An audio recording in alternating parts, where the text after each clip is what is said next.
Para los que no me conocen, yo soy Dayana Pulgar, soy cirujano oncólogo de cabeza y cuello.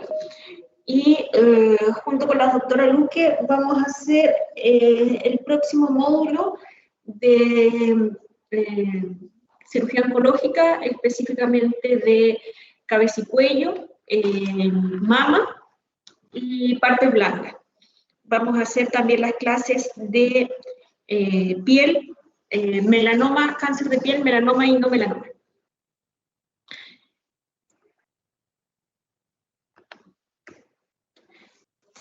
Nuestra primera clase va a ser de generalidades de masa cervical, que me interesa que sepan después de esta clase, que puedan conocer la epidemiología de las masas cervicales, que puedan recordar la anatomía cervical y las estructuras de importancia clínica.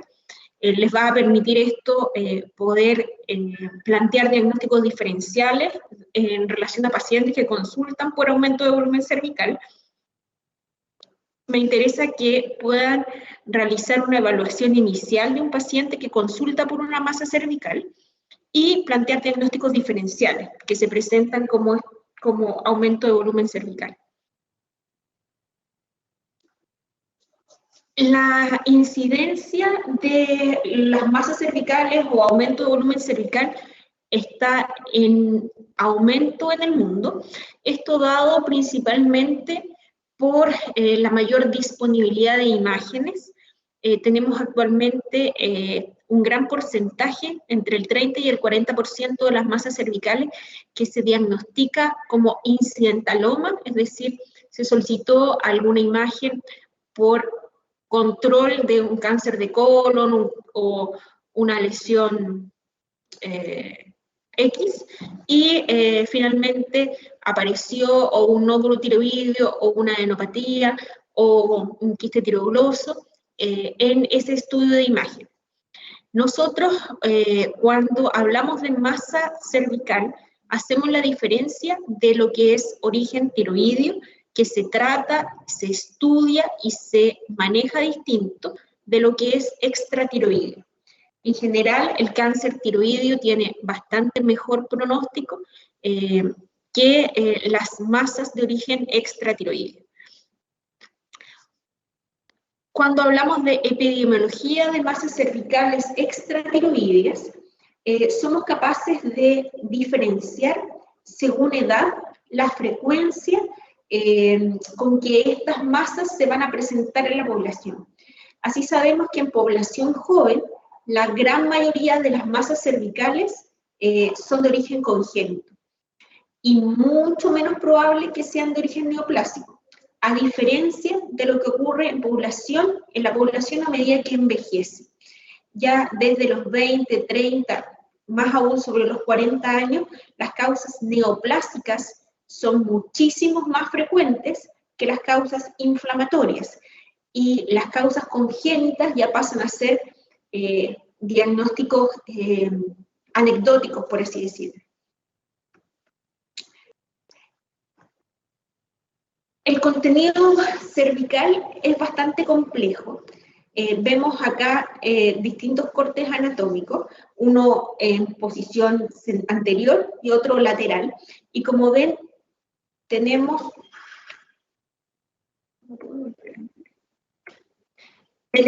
estructuras como la glándula tiroides, la laringe, los grandes vasos del cuello. Tenemos a nivel lateral los compartimentos musculares, y en relación a la localización anatómica de las masas cervicales, uno hace clásicamente una distinción si las masas se encuentran en una localización central o lateral. ¿Qué llamamos central? En general, para nosotros central es lo que está desde el hueso yoides hasta el manubrio esternal, limitado lateralmente por el esternocleidomastoideo.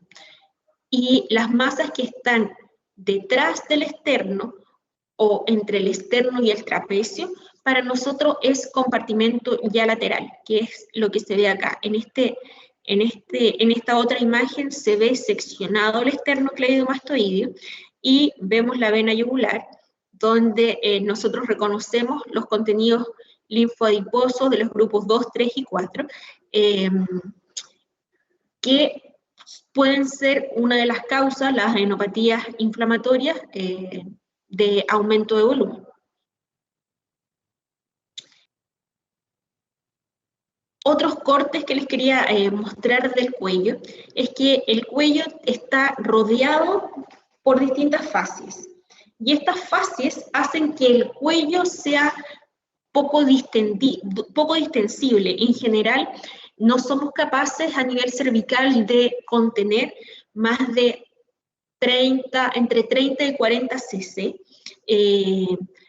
de sangre, de pus.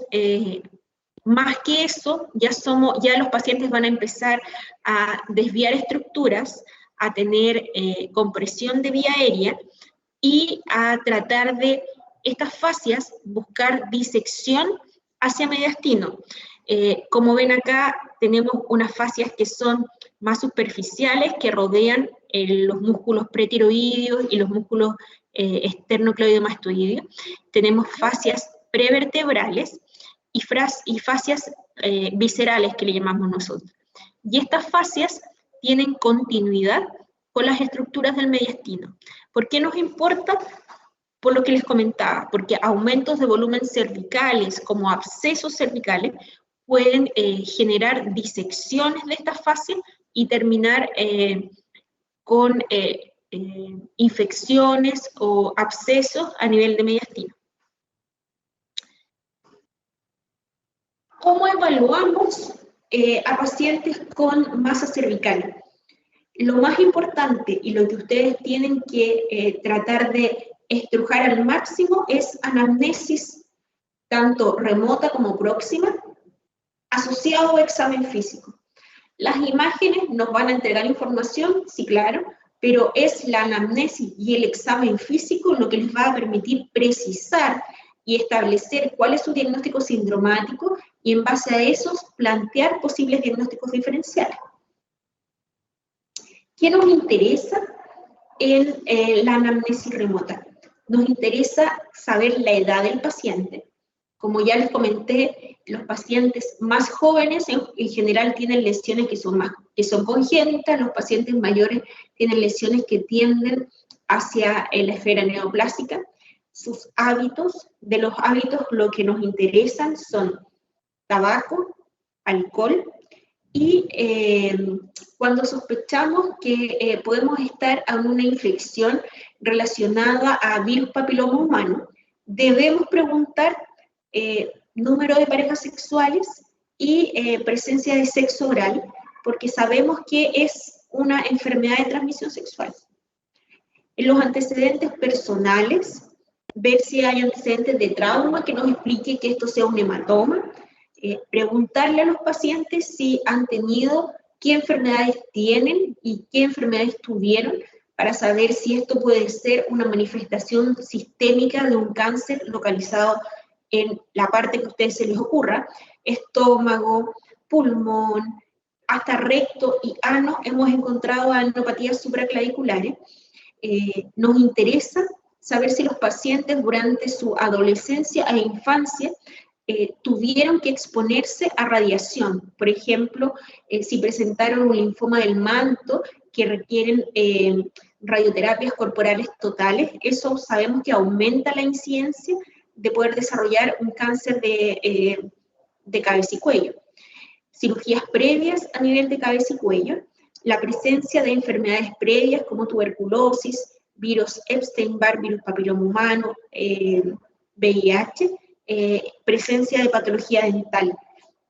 No es raro que tanto la patología dental como la auditiva o una infección ótica pueda generar adenopatías reactivas a estos procesos inflamatorios infecciosos. Así que tratar de ver si existe algún correlato temporal entre la presencia del aumento de volumen cervical y algún dolor dental o alguna extracción o alguna tapadura, porque puede ser la causa de este aumento de volumen. Antecedentes familiares, muy importante, saber si tienen antecedentes de familiares de primer grado con cáncer de cabeza y cuello, cánceres de tiroides o con algún tipo de neoplasia que nos pueda orientar a que este paciente podría tener algún riesgo aumentado de un desarrollo de un cáncer personal. Cuando hablamos de anamnesis próxima, ¿qué es lo que deberíamos ser capaces de precisar? Tiempo, ¿cuándo apareció? ¿Apareció hace un año, hace un mes, hace una semana? ¿Cómo se ha comportado esta masa a través del tiempo? ¿Ha crecido? ¿No ha crecido? ¿Ha disminuido de tamaño? ¿Se ha ulcerado o no? ¿Duele o no duele? Y si tiene o no tiene síntomas agregados. Síntomas agregados como ¿qué? Disfonía. En general la disfonía nos habla de lesión o compresión del nervio laríngeo recurrente o presencia de alguna lesión tumoral a nivel de las cuerdas vocales. Si existe disfagia o odinofagia, que puede ser una lesión a nivel de orofaringe o esófago cervical, que puede estar generando esta sintomatología. Si el paciente tiene compromiso del estado general, fiebre, síntomas B, baja de peso, diaforesis, que pueda estar en relación con la presencia de estas masas cervicales.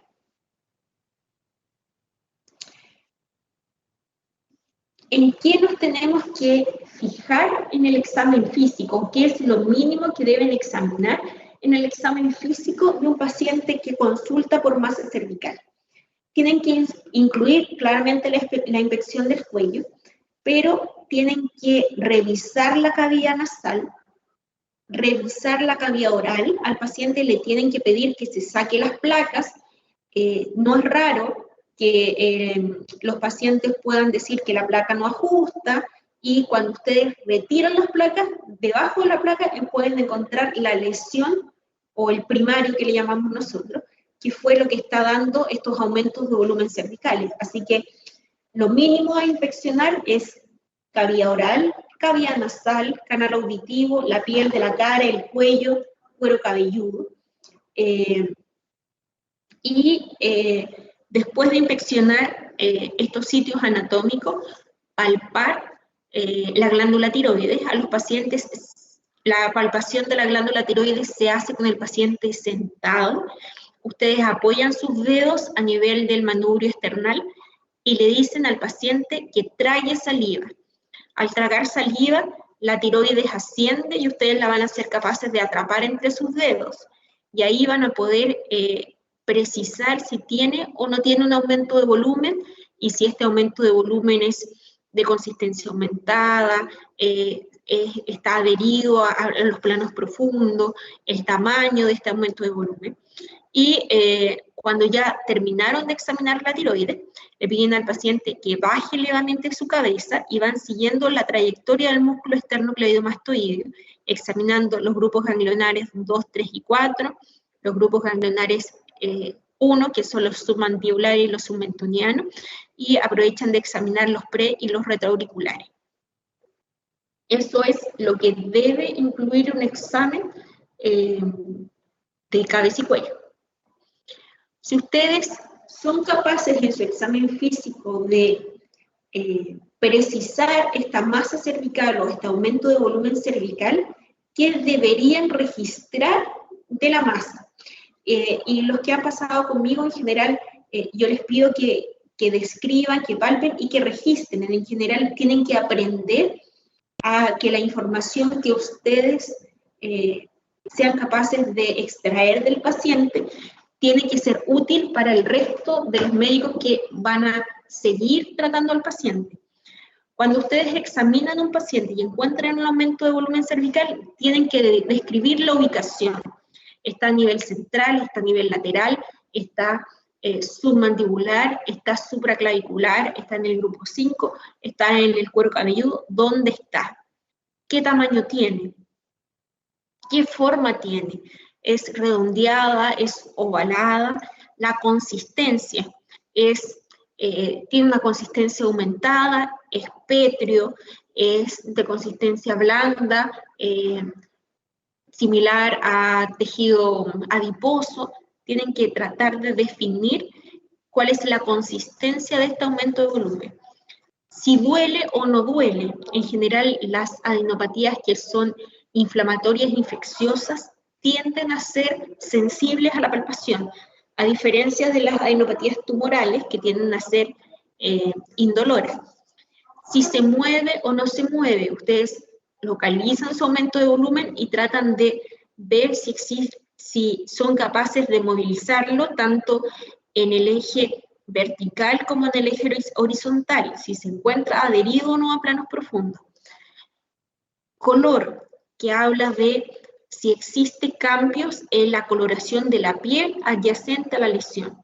Cuando estamos sospechando un absceso cervical o un traumatismo, en general nos fijamos si está eritematosa, roja, caliente, con presencia de una fístula por el que está drenando algo, o si hay alguna equimosis, o si la piel definitivamente no se ve afectada por este aumento de volumen.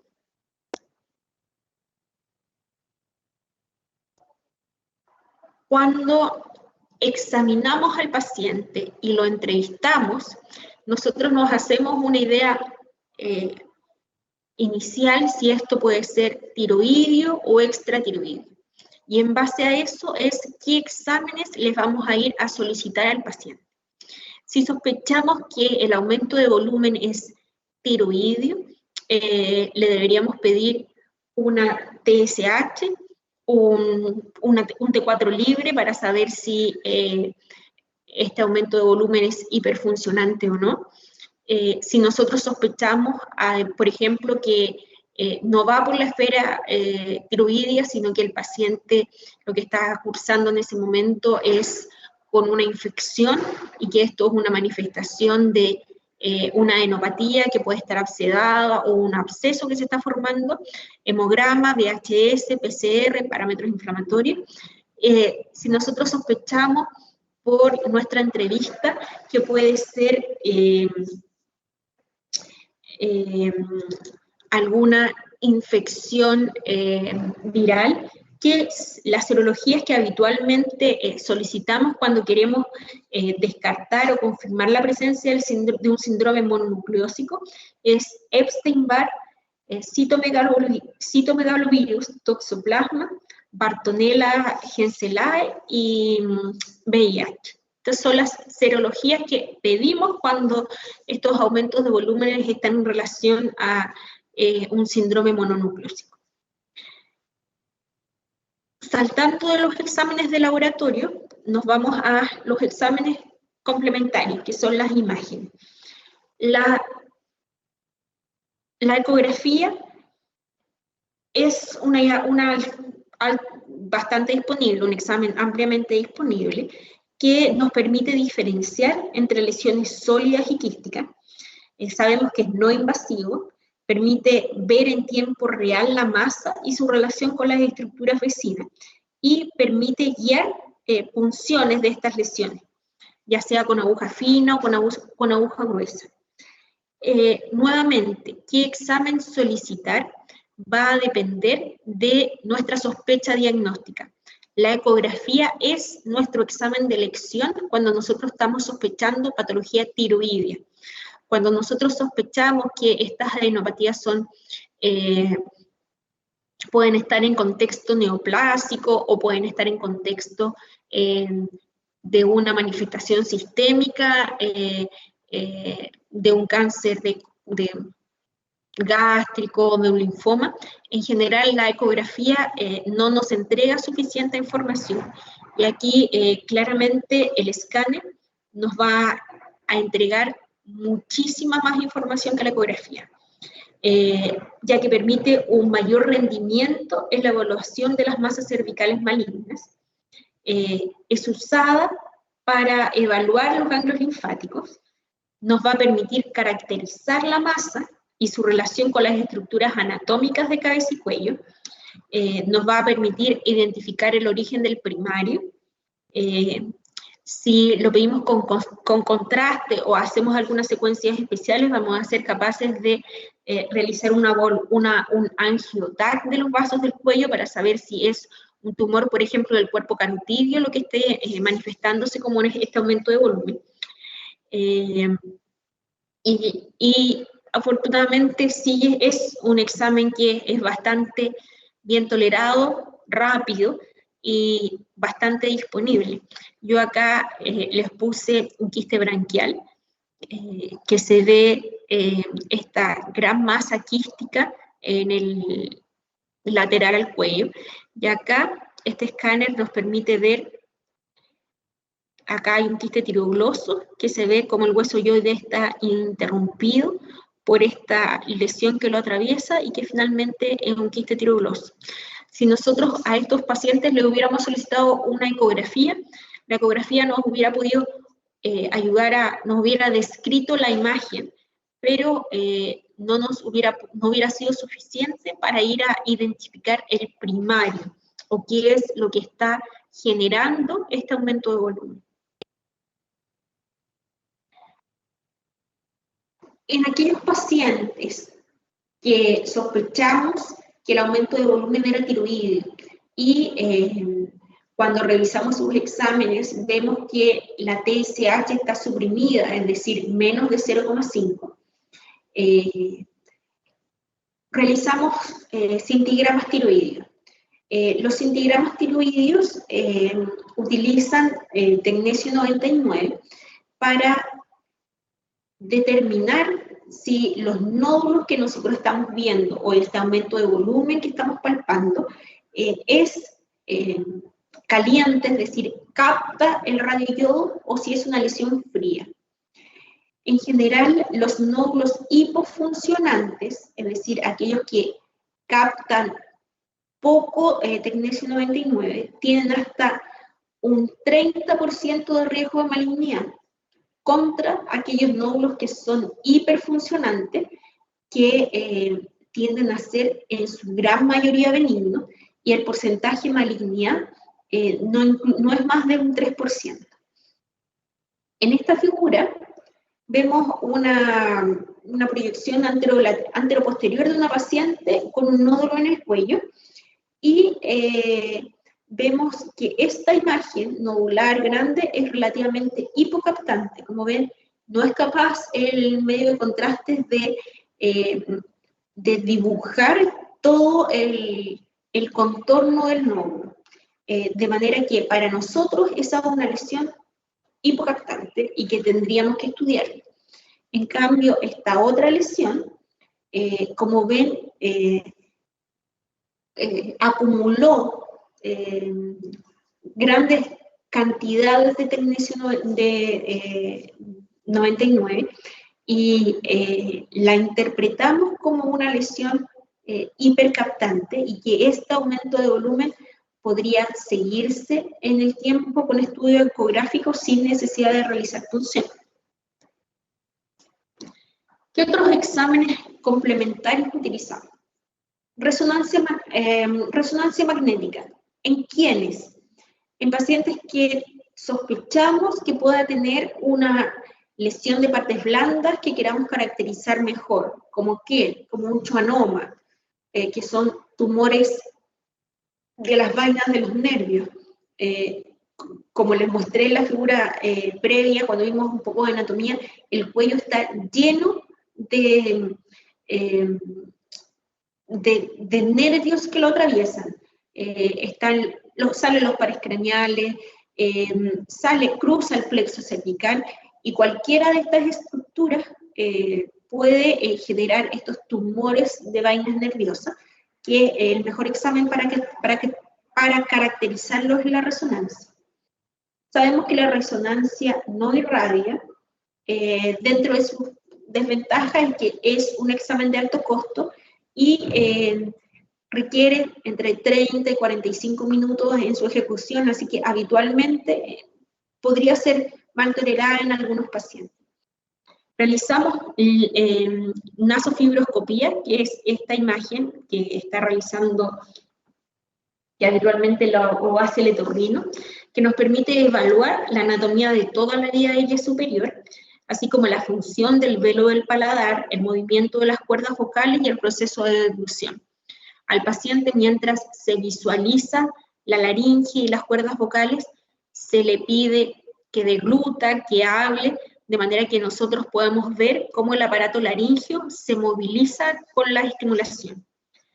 Y en Vox podemos realizar una laringoscopía indirecta, es decir, al paciente tomarle la lengua y con este espejo tratar de ir a visualizar las cuerdas vocales. Se hace poco porque es mal tolerado, y podemos hacer laringoscopías directas, que las hacemos en pabellón con el paciente anestesiado, que es la misma técnica que utilizan los anestesistas para finalmente intubar al paciente, que es levantar la epiglotis, visualizar las cuerdas y poder explorar esa zona e ir a tomar biopsias en caso de ser necesario.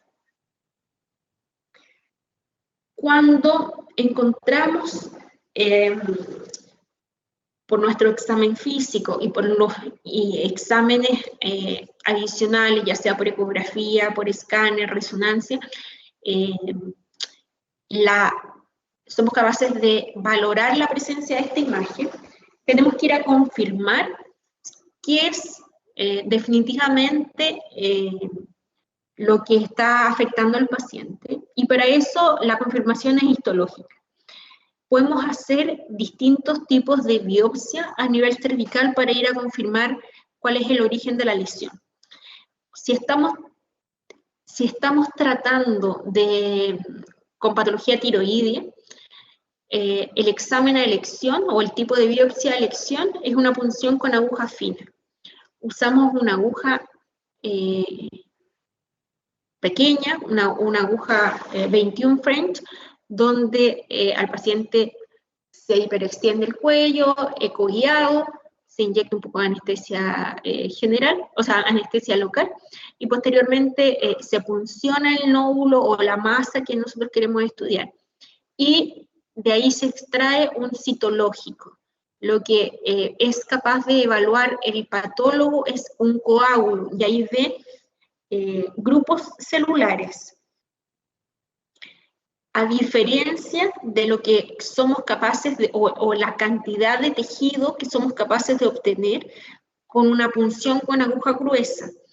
Una punción con aguja gruesa se hace con una aguja 12 o 14 French, y acá nosotros somos capaces de obtener un cilindro de tejido, y ese cilindro de tejido se puede teñir, se puede fijar en parafina, se puede hacer estudio inmunohistoquímico, es decir, somos capaces de generar muchísimos más estudios adicionales al tener no un coágulo, sino una muestra de tejido.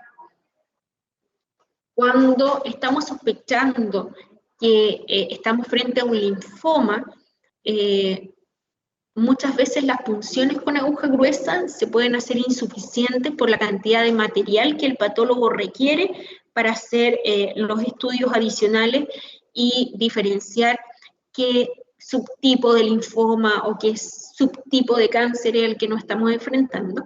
Así que ahí habitualmente hacemos biopsias quirúrgicas de la lesión. Y existen básicamente dos tipos de biopsia, que son la biopsia incisional, cuando solo sacamos un trocito de la lesión, un trocito de este aumento de volumen, y una biopsia excisional, cuando sacamos toda la lesión. ¿Qué hace la diferencia que podamos elegir una o la otra? Básicamente la localización, el tamaño, la cercanía a los grandes vasos del cuello, y el hecho de que estamos haciendo una confirmación diagnóstica y no un tratamiento propiamente tal. La gran mayoría de estos pacientes, según cuál sea finalmente la patología, la cirugía va a ser solo una parte del tratamiento y puede no ser el tratamiento definitivo del paciente. Así que... Doctora. Sí, claro, cuéntame. Una consulta, ¿en qué caso entonces se preferiría utilizar la punción con aguja gruesa?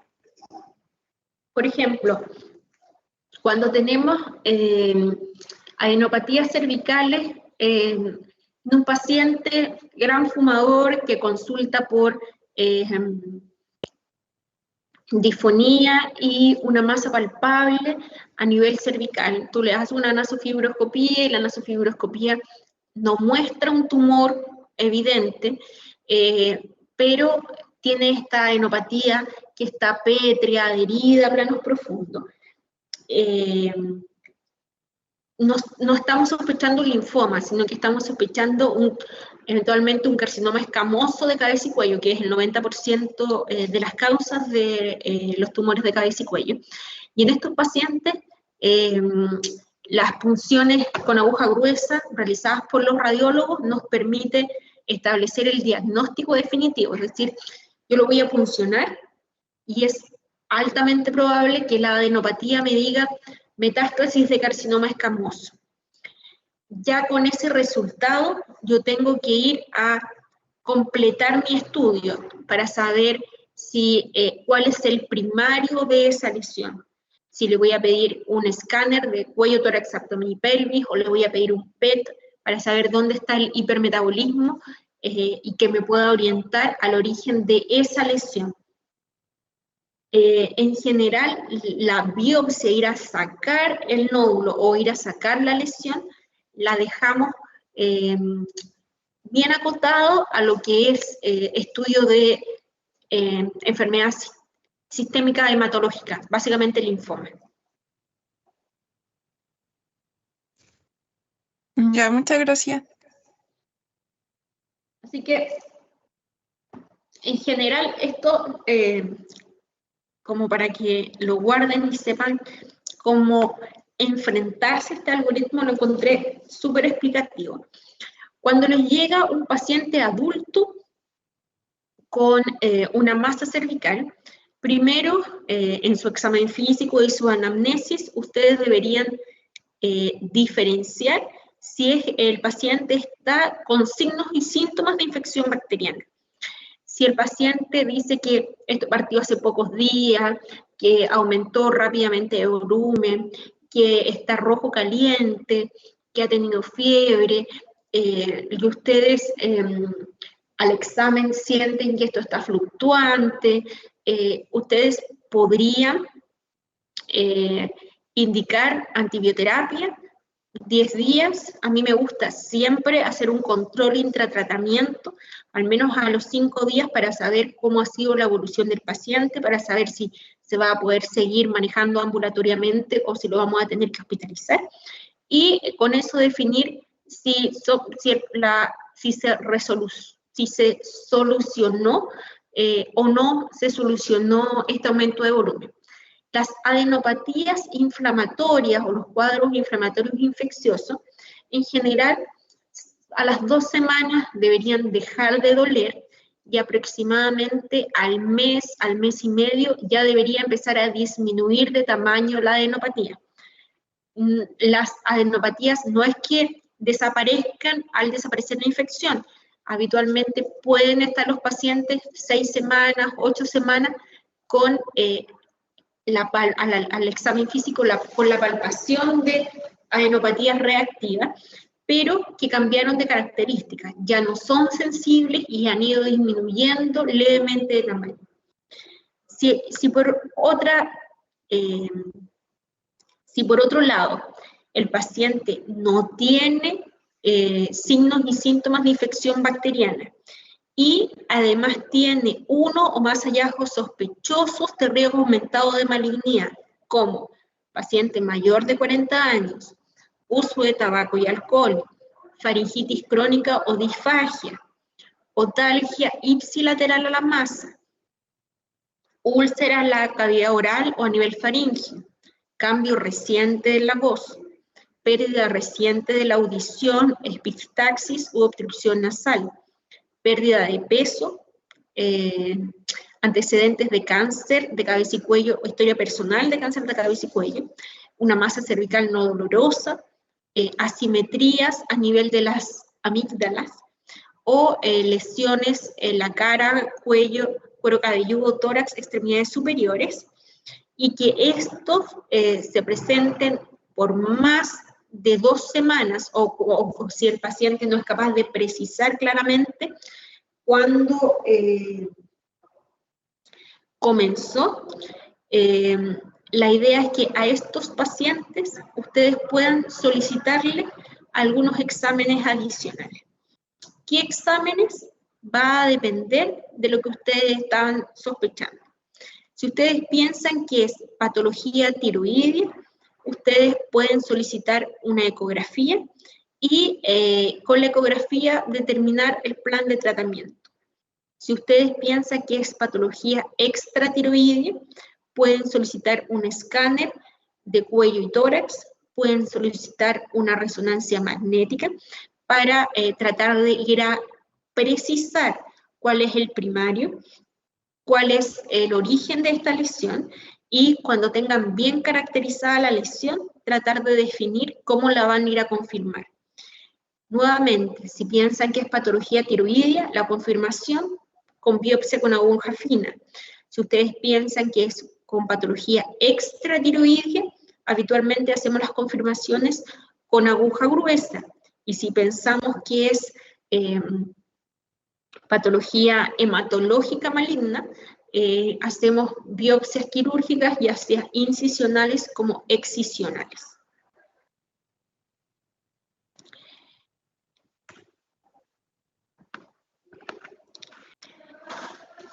Sabiendo anatomía, solo sabiendo anatomía, ustedes van a ser capaces de nombrar o de tener un abanico de diagnósticos diferenciales de cuál es o cuáles son las posibles causas del aumento de volumen que presenta el paciente.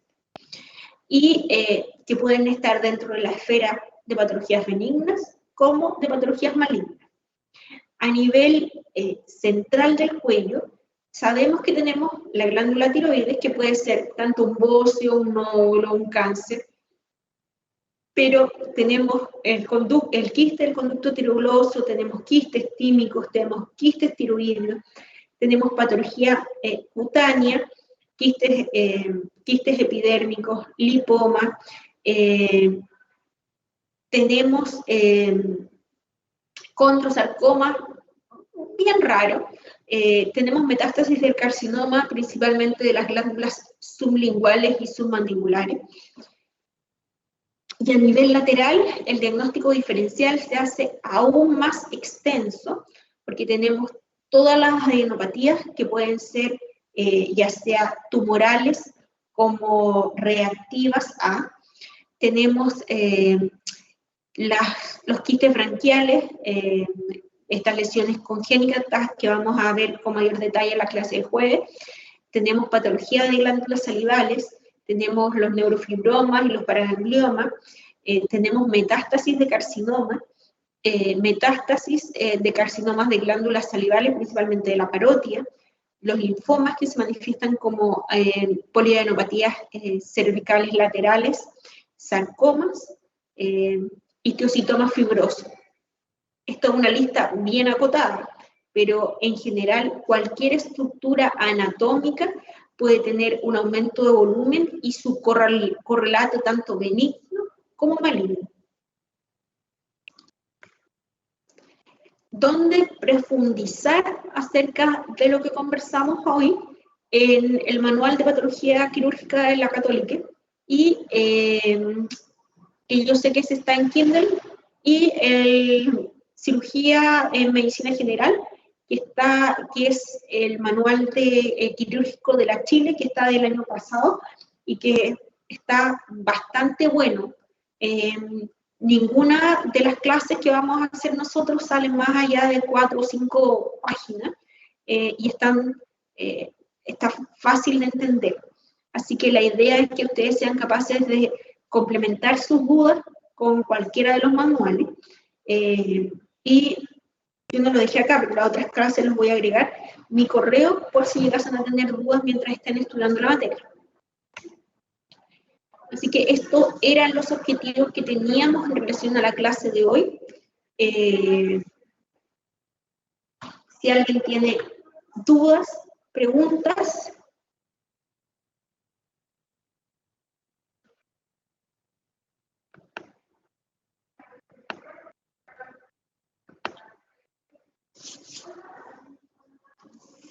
Si no hay dudas ni preguntas, nos vemos el jueves,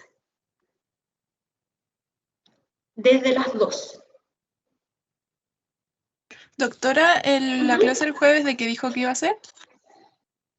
Vamos a hacer 3 clases. Vamos a hacer patología tiroidea, vamos a hacer masas cervicales femeninas, que incluye nódulo tiroideo, quistes branquiales, quistes tirogloso, abscesos cervicales. Vamos a hablar de cáncer de tiroides en otra clase, y otra de las clases va a ser cáncer de cabeza y cuello. Ya. Doctora, La modalidad es la misma. 40 minutos de clase, un recreo de 15 minutos y seguimos con la otra clase. doctora, tengo una duda. Cuéntame. Cuando hay aumento de la masa cervical y hay como signos de infección, dijo que se podía usar antibiótico terapia. En ese caso, ¿cuál es lo que más se suele utilizar? ¿Qué antibióticos? Mira, primero siempre preguntar si el paciente es alérgico a algún antibiótico. Si no es alérgico y la infección es cutánea, cefadroxilo anda súper bien. A mí me gusta más que la cloxaciclina, que se tiene que tomar cada 6 horas. El cefadroxilo lo tomamos un comprimido cada 12 horas. Si sospechamos una lesión más profunda o una lesión de cavidad oral que puede estar generando, por ejemplo, un absceso odontogénico que puede estar generando este aumento de volumen, tratar de asociar ácido clavulánico, también un comprimido cada 12, al menos por 10 días. Y les reitero, la idea es no entregar la receta y que el paciente vuelva si es que tiene algún problema, sino que acostumbrarse a que si van a dejar un curso de antibióticos, por la razón que sea, tratar de hacer un control intratratamiento para que sean capaces de pesquisar cualquier evolución desfavorable de sus pacientes. Como les comentaba, en cabeza y cuello tenemos poco espacio para que las estructuras sean capaces de recibir aumentos de volumen. A diferencia del abdomen, que cuando hay un bilioma, los pacientes pueden estar con 2 litros de bilis dentro de la guatita y tener re pocas molestias porque es súper bien tolerado. Nosotros con 30 o 40 cc a nivel de cuello ya tenemos grandes catástrofes. Los pacientes comienzan con desviación de vía aérea, comienzan con estrigor, comienzan con disección de planos hacia mediastino, así que tenemos que ser capaces de pesquisar precozmente malas evoluciones del tratamiento antibiótico, para que seamos capaces de derivar a los servicios de urgencia, de hospitalizar, de drenar a esos pacientes, y no dejarlos a la evolución espontánea, porque no todos los pacientes, recuerden que la población, el Maule es una de las regiones de Chile con mayor población rural, tiene acceso fácil a los servicios de salud y no todos los pacientes van a ser lo suficientemente clever como para consultar rápidamente en caso de que la evolución no sea la óptima. Así que la idea es, si van a dejar 10 días de antibiótico, acostumbrarse que al 5.º día citar a ese paciente, aunque sea 2 minutos, para saber cómo ha sido su evolución.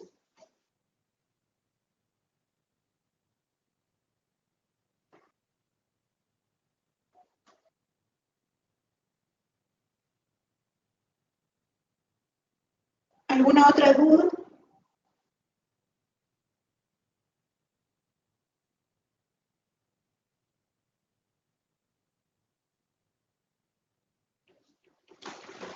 Nos vemos el jueves entonces.